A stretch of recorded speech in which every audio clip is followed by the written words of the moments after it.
Iniគឺជាកូនបាទកូនសូច្រើនណាស់បាទនៅល្ហុង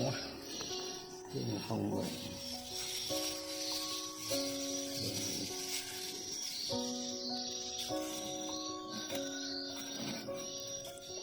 ត្រឹសហ៎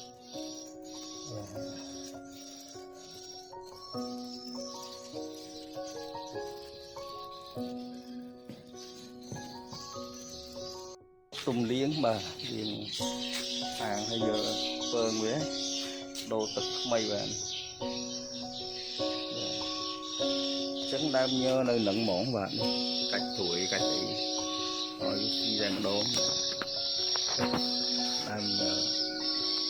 វាចូលចិត្តស៊ីយកអស់ពើងបាទស្នាងច្រើនពើងបាទអាងនេះគឺទំហំ2x4បាទធំដែរណា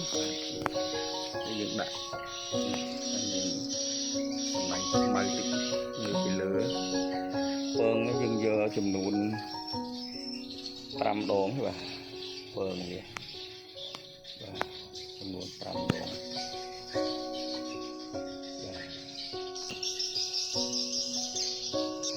មើលបាទមេពូជ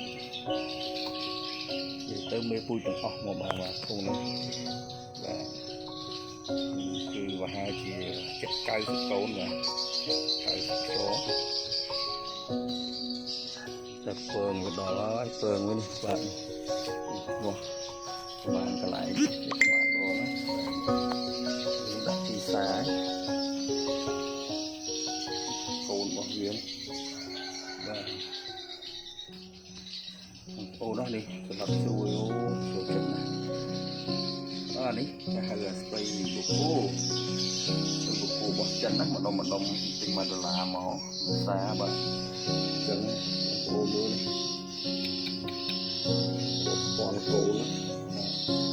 អត់ទៅស៊ីមិនមកស៊ីដែរ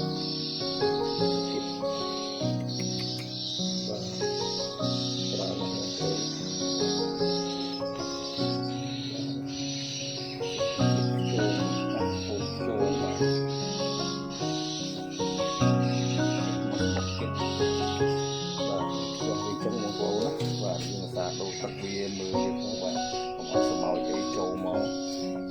ស៊ីពើងរបស់យើងបាទខូចបាទអញ្ចឹងនេះមួយទៀតអានេះតរៀបចំកន្លែងថ្មីបងប្អូនខ្ញុំបេះមុននឹងតែខ្ញុំលាងអាងហ្នឹងបាទនេះខ្ញុំបេះបានប៉ុណ្្នឹងទៀតបងប្អូនណានេះហ្នឹងលាងអាងបាទបានប៉ុណ្្នេះទៀតចូលឲ្យខ្ញុំពណ៌អីកូននេះទៀតហើយយើងខ្ញុំបាទអញ្ចឹងយើង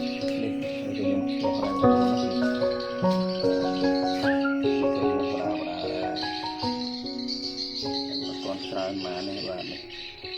ក្នុងនេះចងបឺបាទចងបឺចងពង្រីកកន្លែងឈ្មោះទៀតបាទ